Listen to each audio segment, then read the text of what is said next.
चलिए अब प्रश्नावली 10.3 का प्रश्न नंबर 18। प्रश्नावली है 10.3 का क्वेश्चन नंबर 18, पेज नंबर 243।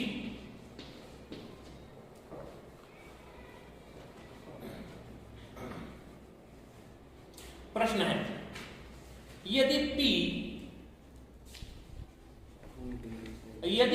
मूल बिंदु से डाले गए लंब की लंबाई है जिस पर अक्षों से काटे गए अंतःखंड A और B हैं, तो हमें सिद्ध करना है या बताना है कि 1/p² बराबर होता है 1/a² प्लस 1/b²। बहुत अच्छा प्रश्न है। इसके लिए हम थोड़ा सा पीछे की ओर जा रहे हैं। हम सबसे पहले तुमको सिखा रहे हैं कि जब अपन किसी बिंदु से किसी रेखा पर लंब डालते हैं तो लंब की लंबाई कैसे निकालते हैं, इसको थोड़ा जानना जरूरी है। थोड़ा सा रिवाइज हो जाएगा तुम्हारा और तब इस प्रश्न को हल करने में समझ में आएगा। तो मैं सबसे पहले तुम्हें बता रहा हूं कि किसी बिंदु से जब किसी रेखा पर लंब डाला जाता है तो लंब की लंबाई हम कैसे निकालते हैं। चलिए मान लीजिए हमारे पास एक रेखा है a1x plus b1y plus c1 बराबर 0। ये हमारे पास एक रेखा है a1x plus b1y plus c1 बराबर 0। इस रेखा पर किसी भी बिंदु से हम लंब डालें, है ना, तो उस लंब की लंबाई, मान लीजिए रेखा है, ये कोई बिंदु है P और ये बिंदु मान लीजिए हमको दे रहा है, मूल बिंदु दे रहा है 0 0 दे रहा है। 0 0 क्या होते हैं? मूल बिंदु होते हैं। इस रेखा पर, ये रेखा की समीकरण है, इस रेखा पर एक बिंदु है जिसे मूल बिंदु कह रहा है, उसको अपन नाम दे दिया P, से लंब डालना है। तो जरा देखो अपन ने इस रेखा पर ये लंब डाल दिया। हमसे कह रहा है लंब डाला, ये जाके कहां गिरा, समझ लो Q बिंदु पर जाके गिरा। तो हमसे कह रहा है इस लंब की लंबाई बताओ, माने इस PQ का मान बताओ। कैसे निकालेंगे? तो हम क्या करते हैं, लंब की लंबाई निकालने का सूत्र। तो लंब की लंबाई, क्योंकि लंब को इंग्लिश में बोलते हैं परपेंडिकुलर, इसलिए हम इसको P से बोलते हैं। तो सूत्र होता है P बराबर कोई निरपेक्ष मान, है ना, रेखा पर उस जिस बिंदु से लंब डाल रहे हैं वह x y के मान वहां रखते हैं, है ना। ये है x y के मान 0 0। तो दी गई रेखा में x y के मान अपन रख रहे हैं। तो दी गई रेखा क्या है हमारे पास, a1 x का मान क्या रखा जाएगा 0 प्लस b1 y का मान 0 प्लस c1 बटे x का गुणांक का वर्ग। तो x का गुणांक क्या है a1, तो x के गुणांक का वर्ग a1 वर्ग, y के गुणांक का वर्ग मतलब ये कहलाता है लंब की लंबाई डालना, किसी बिंदु से लंब की लंबाई को डालना। ठीक है, तो देखो ये क्या हो गया 0, ये भी हो गया 0, तो बचा क्या, P बराबर c1 बटे √a1² प्लस c1²। ये जो भी मान निकलेगा ये कहलाता है किसी भी सरल रेखा पर मूल बिंदु से डाले गए लंब की लंबाई को निकाला जाता है इस विधि द्वारा। तो ये सूत्र है, लेकिन अपन सूत्र ना करके ये प्रक्रिया पूरी ऐसी कर दें ताकि आपको सूत्र याद नहीं रखना पड़ेगा। आप तो प्रक्रिया से गुजरो, आपका मान अपने आप आ जाएगा। ये तो मैंने तुमको प्रक्रिया समझा दी एक बार कि अपन करेंगे क्या, ठीक है। और इसका मान हमको वो दे रहा है, जैसे वो हमसे कह रहा है मूल बिंदु से डाले गए लंब की लंबाई, मतलब ये इसका मान हमको ऑलरेडी वो P दे रहा है, और वैसे भी हम इसको P से ही बोलते हैं, तो वही हमको दे दिया है। ठीक है, अब मैं आ रहा हूं सवाल पर।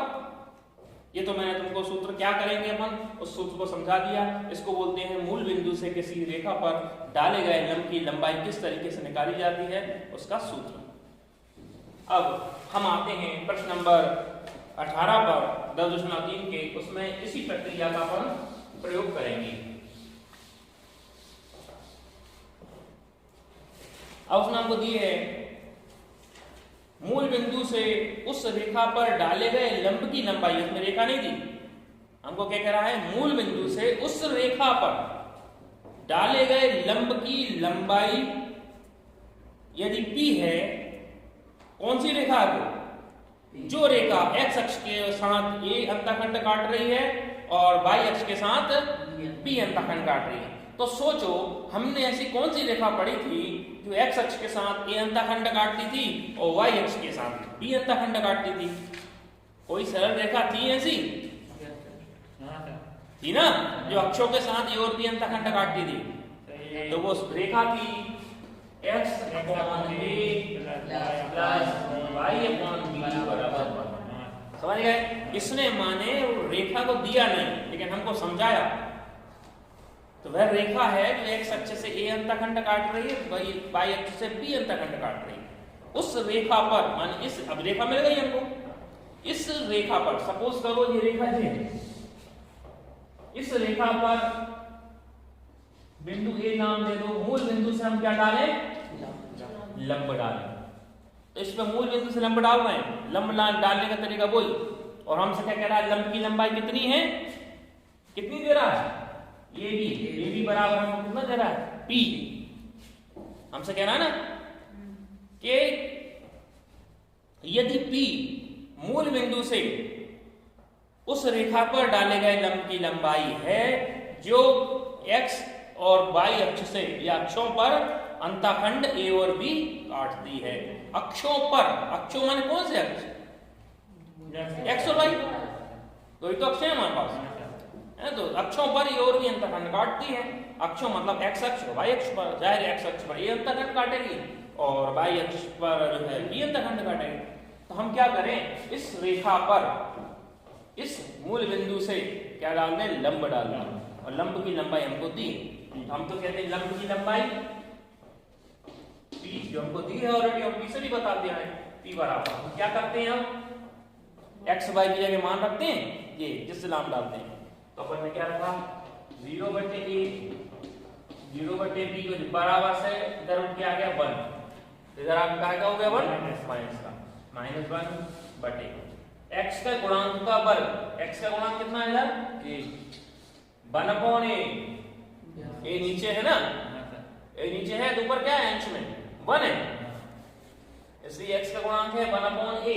तो 1/a का वर्ग माने 1/a वर्ग, 1/a का वर्ग, 1 का वर्ग 1, a का वर्ग a वर्ग प्लस y के गुणांक माने 1/b का वर्ग। ठीक है, तो ये तो हो गए 0। हमारे पास क्या बचा, p बराबर -1/√1/a स्क्वायर और 1/b स्क्वायर। यहां तक कोई दिक्कत हो तो बताओ, नहीं। अब अपन तिर्यक गुणा कर दें, ये तो निरपेक्ष मान है, तो हमने माइनस को छोड़ दिया, तो हमारे पास बचा p बराबर 1/√1/a स्क्वायर 1/b स्क्वायर। तिर्यक गुणा कर दें तो इसका गुणा यहां हो गया और p को उठा के कहां ले जाए, इसके नीचे। तो क्या हो गया, जरा देखो, तिर्यक गुणा करा दो, 1/a स्क्वायर 1/b स्क्वायर बराबर 1/p। समझ में आई ये चीज? अपन ने तिर्यक गुणा करा, तिर्यक गुणा करा, इसका गुणा कर दिया इधर, माने इसका गुणा में जाएगा, यहाँ आ गया, और ये कहां पहुंचा दी, नीचे, नीचे पहुंच गई तो 1/p हो गई, जी यहाँ ऊपर आ गई। अब रूट हटाने के लिए अपन क्या करते हैं, स्क्वायर करते हैं, ये रूट है, इस रूट को उठाने के लिए हम क्या करते हैं, दोनों तरफ से वर्ग करते हैं। तो ये अपना रूट हट जाएगा, दोनों तरफ कर दिया वर्ग, तो वर्ग से वर्गमूल कैंसिल, क्या बचा 1/a स्क्वायर 1/b स्क्वायर, ये क्या बचा, 1 का वर्ग 1 और p का वर्ग p वर्ग। यही हमको सिद्ध करना था।